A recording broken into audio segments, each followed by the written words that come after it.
Hello, welcome to Casting Cares with Khadija. My name is Khadija. Many of you probably know me as Miss K because you're coming from the channel where I entertain and talk about shows and movies and I have fun and I'm smiling a lot and joking. And some of you, if you're family or close friends, you may know me as my childhood nickname. Okay, but Casting Cares with Khadija. That's what it is right now. And I'm here to share a story with you. And it's not a fun story to share, it's not an exciting story to share. It's a story of pain, heartbreak, and betrayal. And I struggled with telling this story because it's, first of all, it's scary, it's humiliating, embarrassing, and you don't know how things are going to be received sometimes. And also, I wanted to be out of the storm before I shared my story. And at that time I didn't want it to just be a story. I wanted it to be a testimony. So right now it's not much of a testimony. It's my story in the storm. It's my story in the trauma. And so I think that God was working on me with that because, I don't know how long I'm going to be in this thing. I don't know how long I'm going to be going through this, but I'm going through it. And a lot of people may say that I'm going through with grace, and only God is able to do that. And so hopefully when I share this, if you're out there, you've gone through it or you're going through it, I just want you to know that you're not alone and that there's hope, even though sometimes you may feel hopeless, because sometimes I feel hopeless, but there's still hope. You may have fear from the future or of the future. You don't know what's going to happen. I know me, I don't know what's going to happen sometimes, right? But I'm trying to just hold on and be faithful and just believe that things are going to get better. So now, before I get started, let me just say, I apologize for the location. I had to find somewhere kind of in secret a little bit because I have a big family that's always running in and out going on in my home, and I don't really want my kids to hear me talking about it, and I want to be able to be as candid as possible. But this story is not about putting anybody on blast. This is about sharing my pain, my trauma, right? And in Second Corinthians chapter 1, verses 3 through 4 in the NIV, it says, "Praise be to the God and Father of our Lord Jesus Christ, the Father of compassion and the God of all comfort, who comforts us in all our troubles, so that we can comfort those in any trouble with the comfort we ourselves receive from God." So, as I'm getting comforted, even through the storm,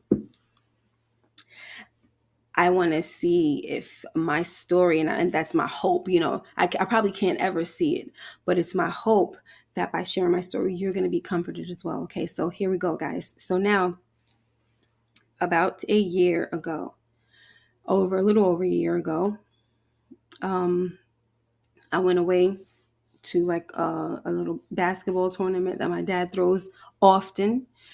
And I went away with all of my kids. My husband stayed behind because he works, he couldn't come. And my oldest son also stayed behind because he had to work.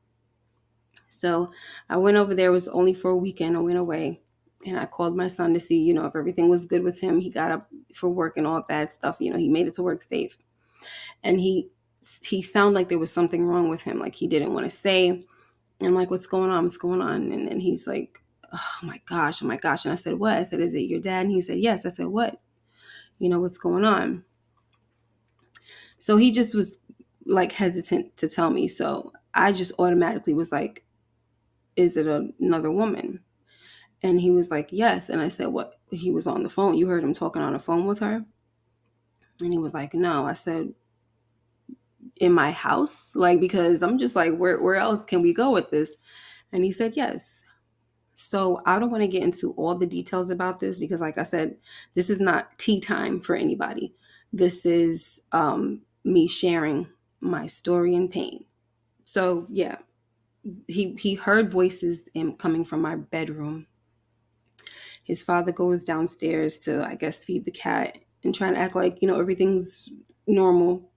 So he goes into the room and he sees the girl kind of like the chick kind of hiding, back off in like the area where my bathroom is.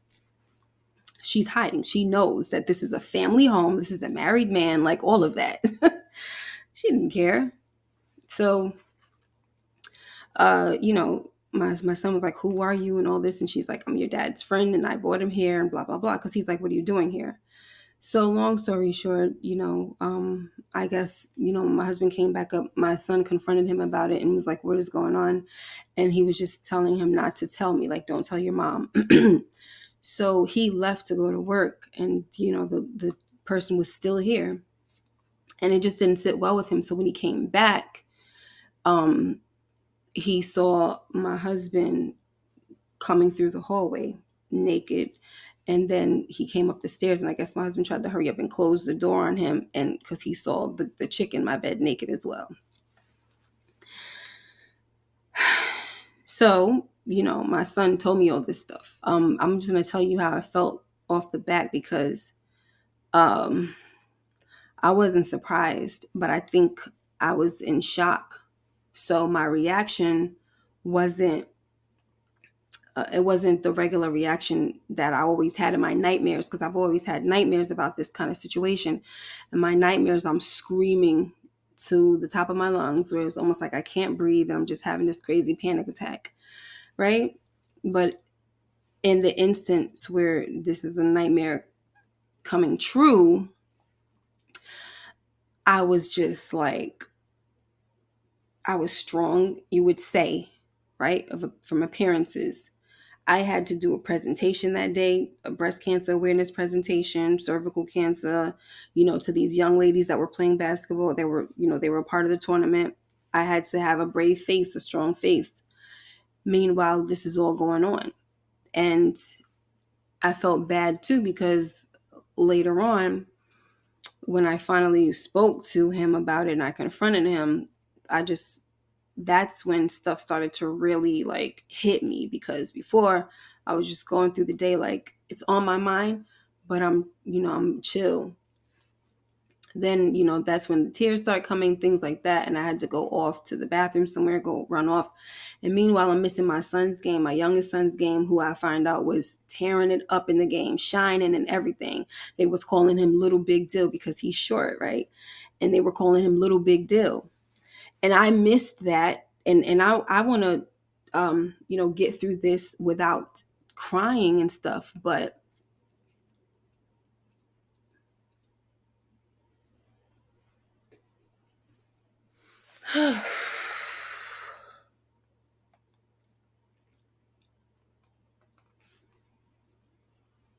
I missed seeing him play like that because I was dealing with that situation. And I when he asked me, because I wasn't there, like I was across the street, talking on the phone, obviously crying and doing all this stuff, cursing and everything. And he was like, my son was like, well, where were you? Looking like he was disappointed. And I don't remember my response. I don't remember what I told him, but I couldn't tell him what was going on. So I had to really apologize and tell him that I'm gonna make it up to him and all that stuff. And this was before his senior year, because his senior year was coming up. And I, because of that, me missing that little moment, I was making it to almost every game. I was at every game for senior year. Like I wasn't playing. But yeah, I was dealing with that. And it's one thing about this situation is where, like, yeah, I've been in pain, I've been hurt, but the people that I don't want hurt, and where it's really okay, so it's where it really bothers me is if it hurts my children. And they're not babies. Like, They're 22, 20, 17, 14, but they're always mine, my babies. And so you don't ever want to see your baby hurt. I don't care if you're 80 and your child is 60. You ain't trying to see your baby hurting. That's always going to be your baby. So my main thing is I don't want my kids hurt by this situation. So that's why I kind of like just broke down a little bit, because when I think about him and the disappointment that he had because I wasn't there to see him shine like that, that makes me upset. So anyway, I don't want to dwell too much on the story of, finding out about what my husband was doing. But I had to put on a brave face throughout that whole time. I was around my family that I hardly see, and I couldn't even enjoy them because I was going through turmoil. My mom was up there, my dad was up there. Like, I couldn't say anything. My second son, I did tell him. Okay. And so that was that. And let me tell you guys something. We had a trip, all right, to go to, like, in a week. We had a family trip planned to go to Universal Studios, and this stuff came and hit the fan. All right. So now that was August 19th, and that was D-Day. And so if you're a part of, or if you've been through this situation, and if you go into like looking up certain things on affairs and, betrayal and cheating, you would find that they have their own like terminologies. And one of their terms is D-Day. And D-Day just basically means the day of disclosure, like the day that you found out about the affair. So the reason why I was telling you guys that I wasn't surprised about the situation is because I saw the signs, and I never really trusted him like that because he always had weird things going on. And so, but it started to get really intense, and just the things that he was doing. And I'm just like, what's going on with you? And I started to feel it. See, before, back in the day, we've been together for 22 years. So back in the day when I used to, I used to feel some type of way, like I don't really trust him, but there was no like real, I guess, gut feeling about it. I think it was just like my nervousness and anxiety getting to me. But this right here, I felt it, like my woman's intuition was just boiling inside of me to the point where I started crying, and I felt like I was in a place where I was already mourning my marriage before I knew the facts, right? Before I really knew what was going on. And so, yeah, so that was D-Day, August 19th. And so here I am, 10 days after the 1 year anniversary, to share my story. And I always wondered, what would I do on D-Day? Like, how is that going to be for me? Am I going to be reliving the moments? Am I going to feel the trauma? Like, what am I going to do? And no, I didn't. I felt pretty great that day. And I didn't feel any type of like, oh, I didn't feel like depressed or nothing like that. So I made it through, thank God. But you know what? And I hate to say, but after saying thank God for real, always, right? However, after that, I did feel some moments of I just felt emotional with a lot of different things that was going on, especially, my youngest son going off to college. We just took him off to college on Sunday. And so just a lot of stress going on. I'm in school for my doctorate, and it's almost like there's this big cloud over me. And I'm just like, when is it going to end? When is this dark cloud going to get from over me?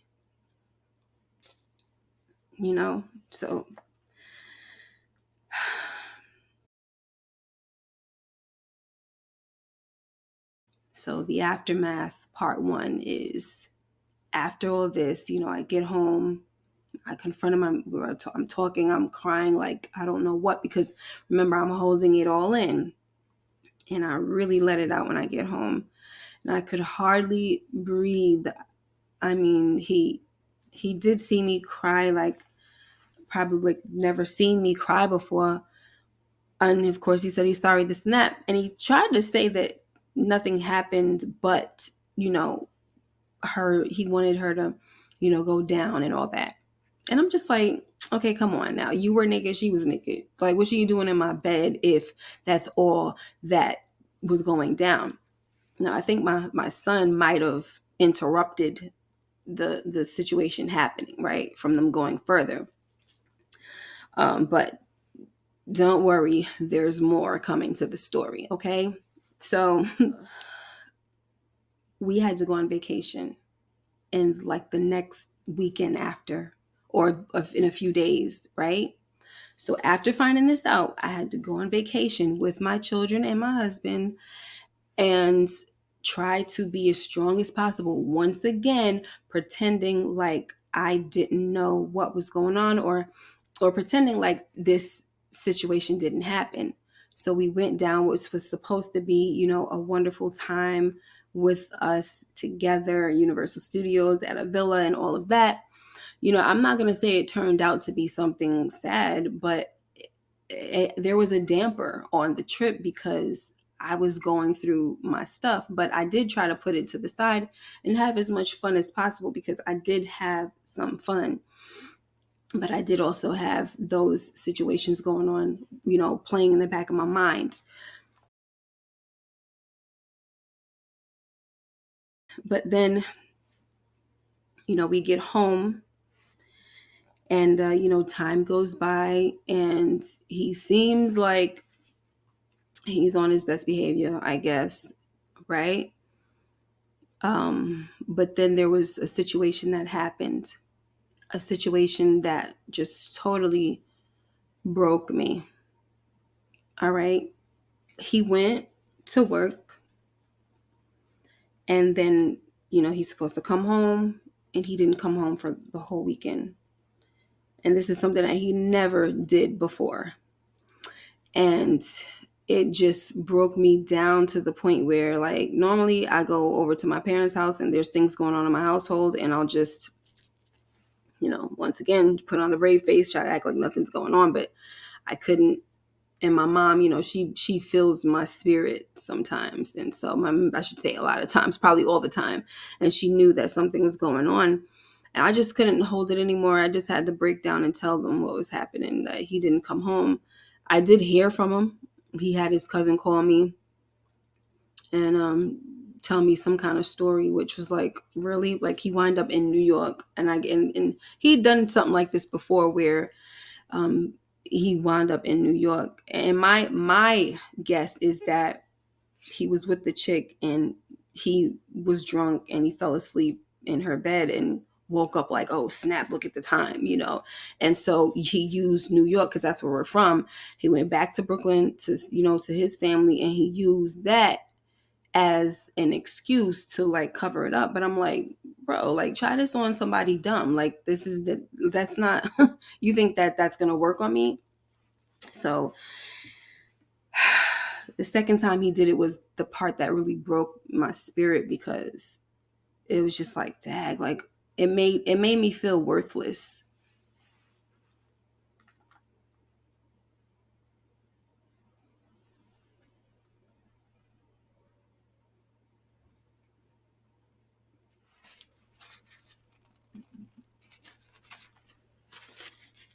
Sorry. So,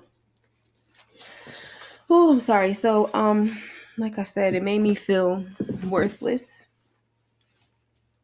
And you know what? I think that you could be a woman like me who knows her worth, and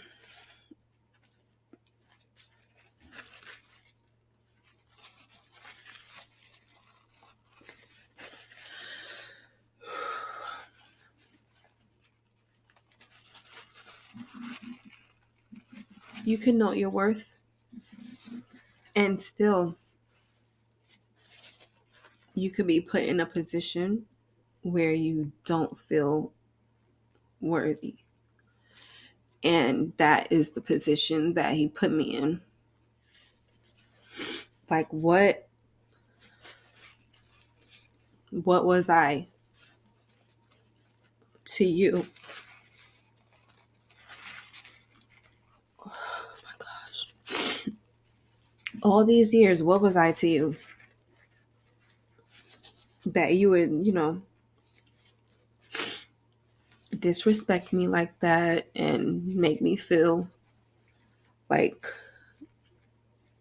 somebody else deserves, your time, or somebody else deserves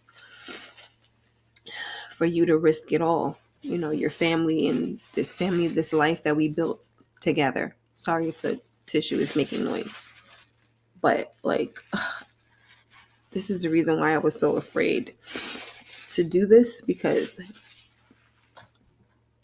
I haven't been that emotional lately. But when you go down memory lane with this stuff, it's not easy. It's very triggering. So I just needed to, I, I tried my best to say, all right, I'm gonna be as strong as I can to get through this. But I get to some of those moments and it's just like I can't really help the emotions and how I feel. Like I said, guys, I'm still in the storm.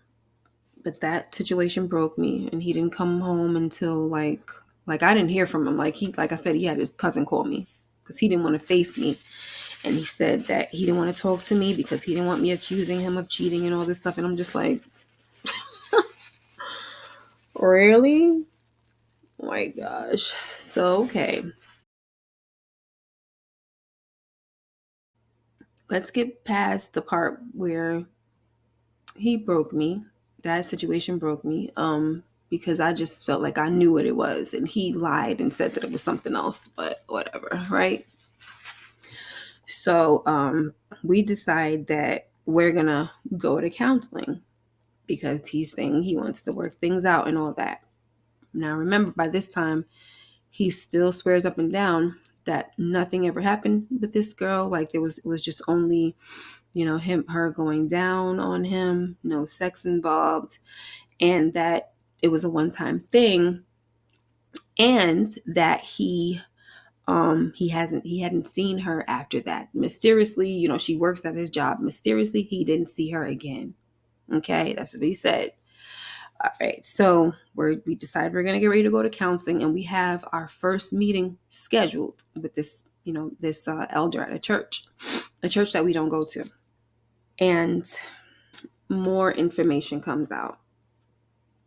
I find out that his grandmother was dying, and so you know I told him he should go down there and see her before she passes. Like, you need to make sure that you see her.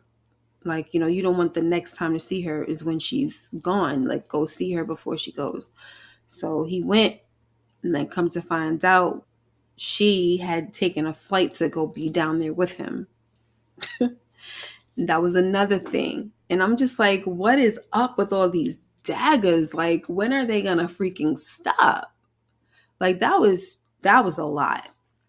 Like, him not coming home for a weekend, that broke me. But it was like, when can I start my healing? Like why is there more? It's like you're taking my heart, and the thing is sliced up. It's sliced up, and it's trying to do a little something. There's no scabs on it or nothing. It's just an open wound, and it's like you just gonna take the wound and just slice it down some more. Like, so that almost flipped out. I'm gonna tell you that I had to have so many moments of self-control with this situation because I wanted to lose it on him. I wanted to lose it on the chick. Like, I really wanted to get hood and criminal. That's all I'm going to say. And I had to stop myself so many times from getting violent. And I'm not promoting that. I'm trying to tell you that you have to have self-control. I have too many things to lose. Like, I am writing a dissertation right now. Like, I'm trying to be somebody. I'm trying to go somewhere with my life more than where I am now. And if I would have allowed certain things to, this situation, which, I mean, it comes with so much anger, guys, so much anger, so much, like, there's just so many emotions that If you haven't gone through it, you can't believe the emotions, like the emotional roller coaster, the worst ride that you would ever want to be on. And I'm telling you, it seems like there's no end right now. If you're here and you're from my other channel, all those smiles, it doesn't mean they're fake. They're real smiles, but there's pain behind that. When I go on my other channel to just discuss like my favorite shows and things like that, because that's what I like to do. I'm a writer and I'm a creator. So I like to talk about other creations, not talk about like I'm talking bad, but discuss. And so it does bring me joy. And it is an outlet for me. It helps me to cope. But there's a lot of me putting on a strong face every time I'm on the camera, every time I'm, trying to do something outside, or if I'm going on a job. I remember one time going into a school to substitute, and that was the first time when I didn't hear from him. That first time when he tried to he didn't come home, but it wasn't the whole weekend, it was like a whole day, and he wound up in New York that first time. I had to hold back tears. Like the tears were right there, and I'm there in the school in front of the little students and everything, and I'm just going through it. Sometimes you just can't even stop them, but it is what it is, right? So anyway, I told him that I just want him to leave at this point. Like, there's just too much going on here. You brought this girl down south with you. Like, are you kidding me? Like, this is insane. Like, I don't know what's going on. Like, you try to make it seem like it was a one-time thing. And clearly it wasn't. You've been dealing with her for a while. And I asked him, I said, how long you been dealing with this girl? He said, like a year and change. So here's the aftermath, part 2. The aftermath of more disclosures and finding out that she went down there. He told me that he decided to try to come clean as best as he can.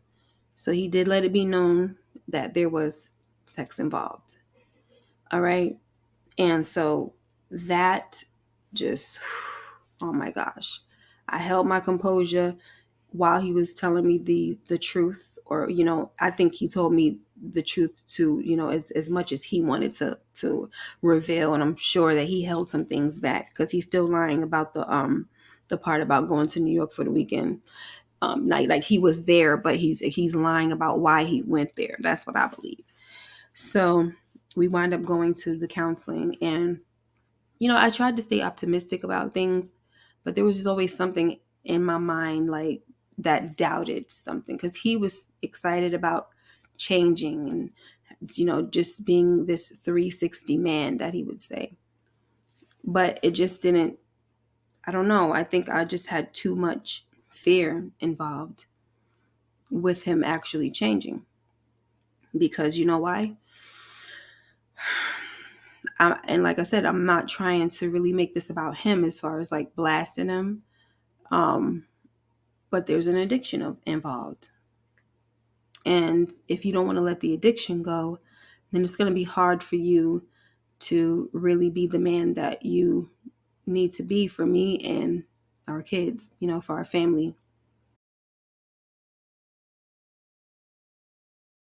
Getting to the pain and the heartache of infidelity. Like when it came to trying to explain the pain, like I would try to explain to him so that he can understand, because he really didn't want me to talk about it that much. Like I'm telling you, the first time, like with the first disclosure, it was like 3 days after I found out, and he was already saying to me, like, I don't want to talk about this every day. And I'm like, are you freaking kidding me? Like, wow. Like, how are you going to do something like this to me that was so disrespectful, and then now you're trying to tell me you don't want to talk about it? Like, I don't care what you want to do. This is the bed that you made. If you want to work it out with me, you're going to be sitting here listening to me talk about it if that's what I need to do. We're not going to go by how you want it to play out. So anyway, that is a lot of what I was dealing with back and forth. A lot of that back and forth. There were days where he would he would apologize. And there were days where he would say something that would like just put me back in a spot. I was always hurting, but he would just put me back in the spot where it was like the band-aid was on and he just took it and said, shh, and then added another slice. And it wasn't like he was saying anything extra that he did. He was just saying things that were hurtful. Like just not making it better, put it that way. Like one day he would say stuff to help make it better, even though it didn't really make it better, but it was comforting. And then the next day he would say something that was just totally like different. And I'm just like, wow. So explaining the pain of infidelity and that betrayal is very difficult. Just put it that way. Okay. Like it's hard, especially if you're trying to get your spouse or a significant other to understand. Like, I don't feel like they will truly understand unless it happens to them. Right. It's just one of those type of things. And so it's like, of course, like I'm not going to be like, oh, I'm going to be on my get back to go do it back to him because I'm married and I don't want to do anything that displeases the Lord. As far as as much as I can, I still do sinful things because I'm just human. But, I'm not trying to add infidelity onto the list of things. Like I'm just not trying to do that. So it's not about get back. So anyway, I really wanted him to understand my pain as best as I could explain it. But I like I had struggles explaining it to him because all I could say was, it hurts so bad. It hurts so bad. But then I got into this support group, and when it was our turn to share our stories, this one lady said the way she described it was, I don't remember everything she said because she said a lot, but the main things that I heard her say was she felt like her husband did something and slit her throat and then threw her in the garbage. And I was like, yes, that's it. That's the feeling. So just from being in that group, I was made to understand that the only way to really explain the pain of this is to do it in gory detail. Like you have to explain some really like violent scenarios or something like that in order to let somebody know how serious this is, right? Like I said, I mean, the only way that they really know is if they've been through it. And they don't have to go through it with you. You guys could possibly break up and it winds up happening to them in their new relationship. And then they'll look back and they'll be like, man, I know how he or she felt. Because as I'm sharing this story, it's not to share just for women. Men get cheated on as well. And so I just want to let you know that it is tough, and I know. So I couldn't explain it that good, but I would explain to him the stuff that I was also hearing and learning, like, in the group that I'm in and in the chapters, I also learned that the pain from infidelity can be second to the loss of a child. And I was like, wow, that's deep, you know, because people just don't understand how painful it could be. And I think a lot of people do sleep on it, especially if they haven't been through it. And especially if they're the ones that are dishing it out. You know what I mean?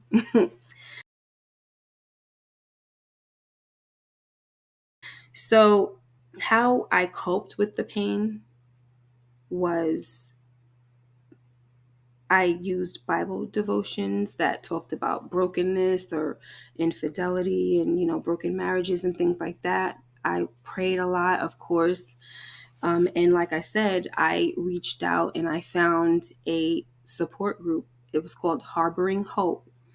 And that support group is through affairrecovery.com. And it helped me. It was 13 weeks, but I will say this, you have to be willing to confront issues that you're afraid to talk about. those issues that bring up the pain, like how I just was talking about things that were traumatic for me or that brought me a lot of heartache. It was not easy to discuss, but you have to be willing to in that program, or else you're going to drop out. Because I did hear that, like, there's a certain point in the program where the dropout rate is pretty high. So, you know, and also my little outlet with my other channel, having fun, joking, laughing, talking about shows, doing theories and predictions on shows and things like that. It helps me. You know, my little community that I have there helps me, keeps me smiling. And listen, I went into, isolation because I'm the type of person that if I'm not doing well or feeling good, especially emotionally, I don't want to be around people. There's some people that go around folks with their misery, and I'm not one of them. I don't want to be bothered. I'd rather be in my own little shell and just don't talk to nobody. It's not the best way to be, but it's my way. Because sometimes I don't even know how to explain it. Sometimes, like, sometimes I just don't want to be bothered. If I want to cry, let me cry. Of course you want to be comforted when you cry and things like that, but it's just, I have to have that mood. I got to be in that mood for it.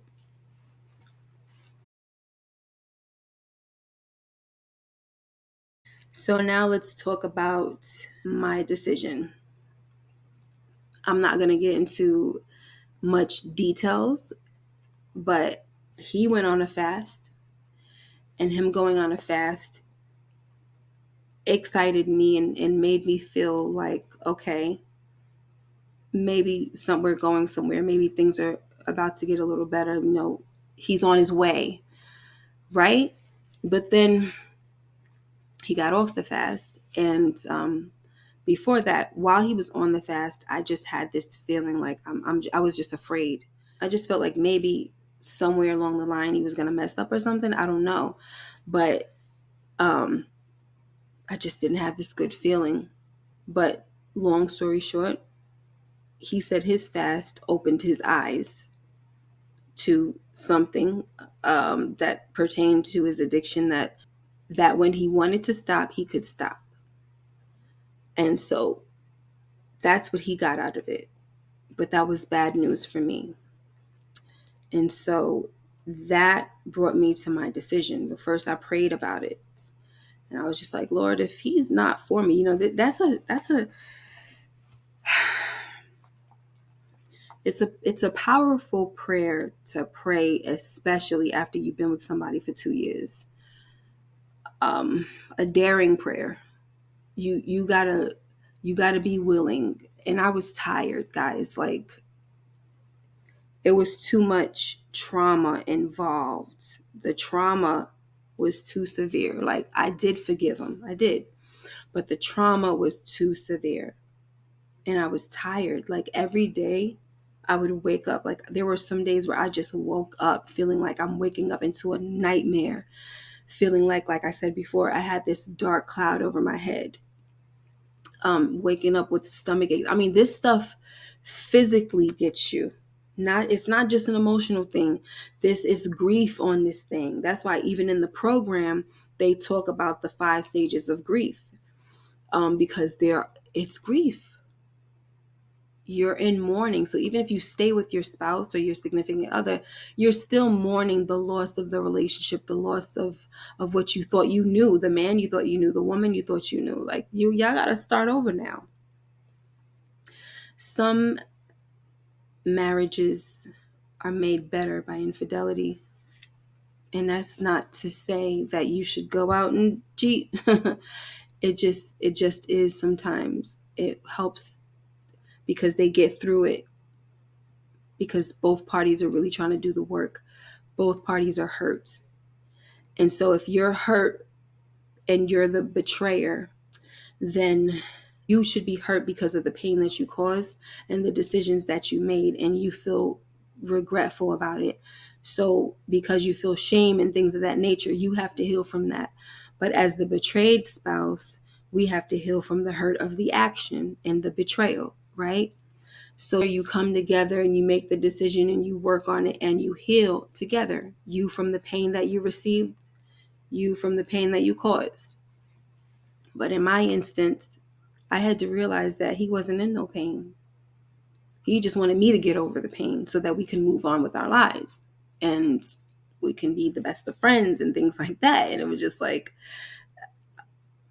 how is that supposed to work for me? You know, if I just go ahead and forgive you, which I did, forgive you and just move on and act like this never happened. That's actually dangerous because my husband, knowing him, he's the type of person that if he doesn't feel any consequences, he's not learning. So if I'm just going to move on and go about my business with you and act like nothing happened, cry about it and all that, you comfort me real quick, but then you don't want to talk about it, um, then that's a dangerous place for me to be. And you're not safe. And so, like I said, the prayer that I prayed was a daring prayer, a prayer that said, I'm tired of this, Lord. I need you to let me know, like, if he is not for me, I need you to remove my heart from him because I can't do this anymore. He gets off of work. He works overnight. He gets off at 4:30 in the morning. By the time 7:30 hits and he's not home, I'm starting to panic. I'm getting, the trauma is coming. Okay, that's the trauma that I had to deal with. I remember, and like I said, guys, I would wake up every day crying. And it was like I'm waking up into a nightmare. So the only time that I really probably got a break from this thing is when I was sleeping. But then I was no longer able to get that respite in my sleep because I started having nightmares about the situation. So it's like it was just no escape.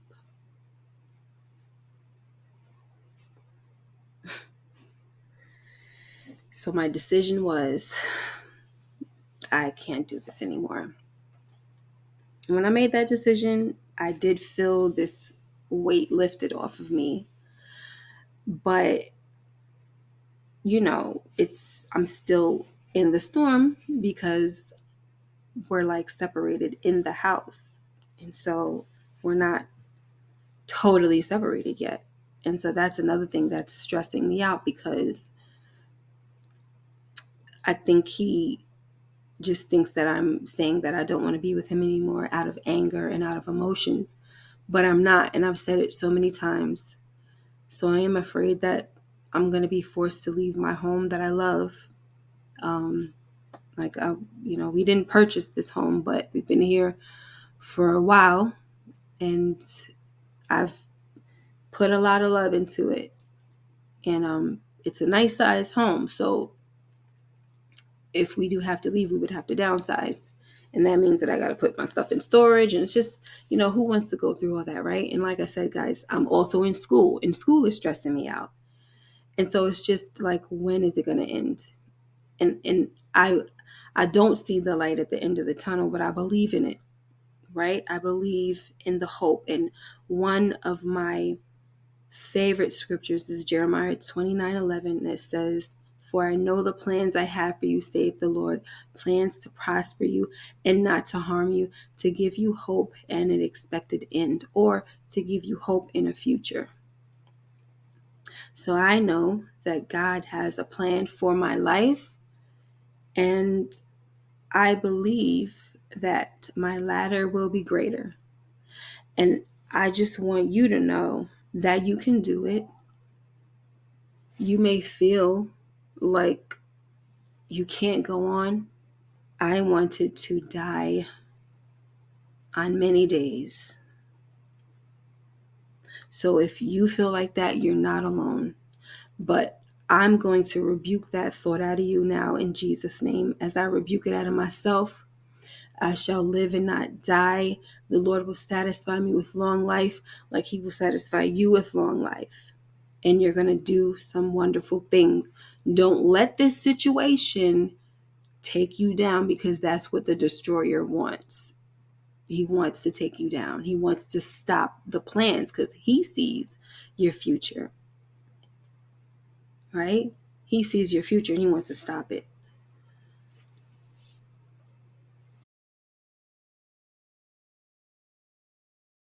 I'm going to share some scriptures. But before that, I want to let you know how I felt, how I've been feeling now that I'm living with the decision. I'm not changing my mind. It's inevitable. Separation, divorce, inevitable. I'm not changing my mind. But here's what I have to live with now. I got to live with having to let go of what was, mourning the man that I knew or thought I knew, because now I'm like, were you like this the whole time? You know what I'm saying? Because that's what it'll do. It'll make you think that you don't even know the person that you were married to all this time. Were they already doing this? Mourning my family dynamic, letting go of that. I believe that, my family, I have a beautiful family. We made a beautiful family. And I'm not talking about looks. I'm just talking about the way we are with each other, how we have fun and when we get together and things like that. And, we're silly and we dance and we sing and all this. And, there are a lot of families that do that. But that's something that he allowed the devil to come in and destroy. And this is why some of you, if you're on here, you've heard me say, hold the line, because you are the soldier, not just the soldier, you're the general in your home, and you have to protect it, and you have to protect it from the enemy getting in. When the enemy gets in, he's going to wreak some havoc and he's going to destroy some things. And that's what's happening in my family. But I'm not going to say my family is being destroyed. Is it broken? Yes, but it will be mended. Maybe not with him, but it's going to be mended. Amen. I have to believe that. But I'm also living with this decision has also made me fearful of the future. Like, of course, I would like to find love again. I don't want to be out here looking for love. Like, this world is insane. It's a lot going on. And I think it's hard to find people that have similar values and things like that. But I have to trust in God. He's going to work that out, right? Watching other people get married, that's not easy. While I am happy for them, it's not easy because mine is ending, and I'm watching other people get married and watching their lives begin. Okay. And then lastly, me feeling like a failure. I feel like a failure in my marriage. And my fear is that I'm basically leaving a legacy of divorce to my children. And that's not what I want. I need them to see a successful marriage, but I tried very hard. I tried. Even when, for me, I always said that cheating was a deal breaker. Even after the fact, I still tried to make it work. And hey, it just wasn't meant, I guess, because he changed a lot. And I'm not saying I'm perfect, but it is what it is. So my parents have a successful marriage, and not being able to live up to that and follow that example is also something that I'm disappointed in.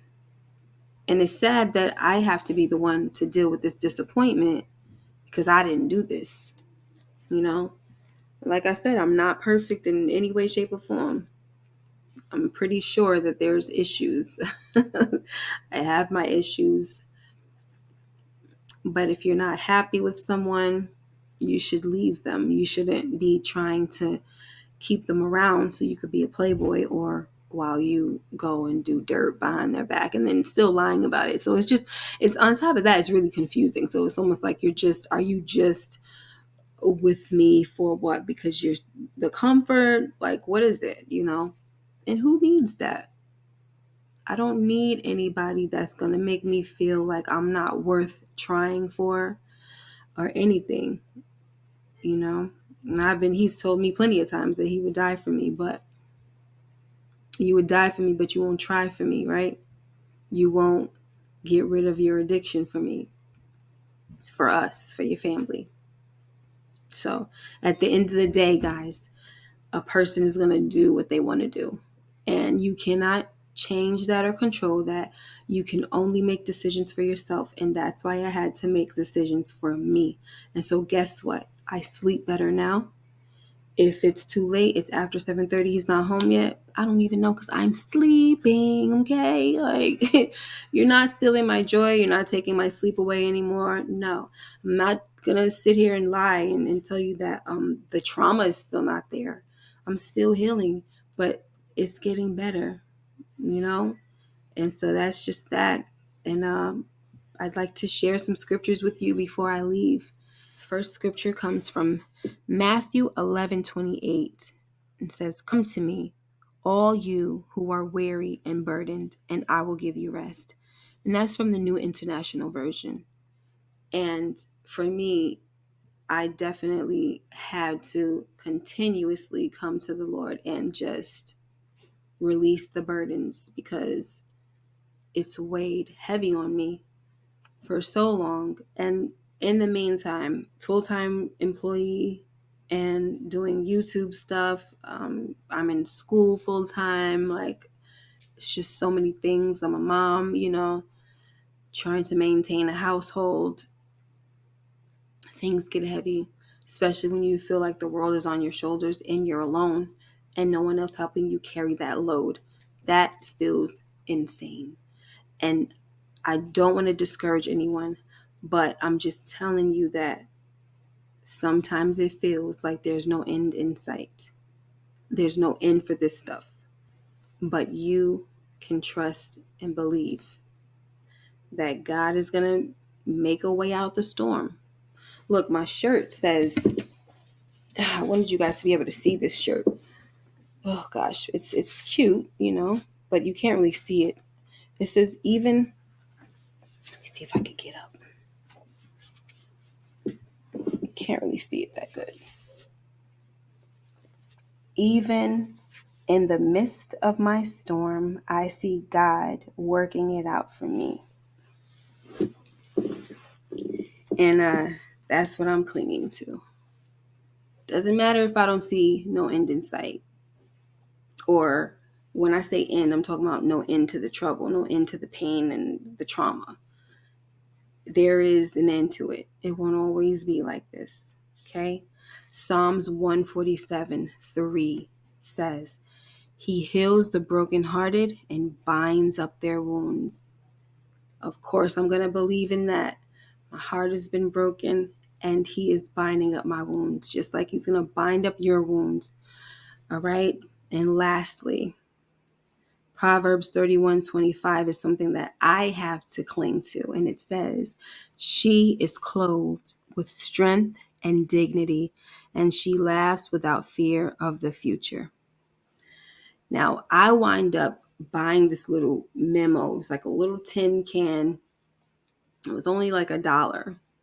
And it had like note, you could write little notes, little sticky notes and stuff like that. And inside the tin can, when I opened it, it was this scripture. And I was buying this little trinket from my sister who's going through her own thing. She's like having back pain and stuff.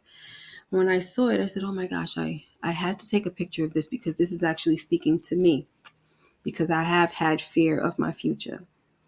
Okay?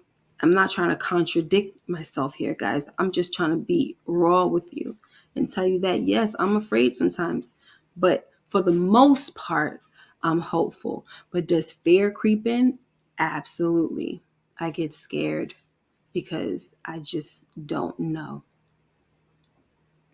Who in the world wants to start over after being with somebody for 22 years? But you know what? Just gotta let go and let God. But anyway, that is my story. There's so much more to say. So I do believe that I'm probably going to be having more videos to share. It's not necessarily about the situation. This is the story, right, behind it. But my journey for healing is what I really want to share. And how we're gonna get through this. And if you're watching and you're going through this right now, we can get through it together.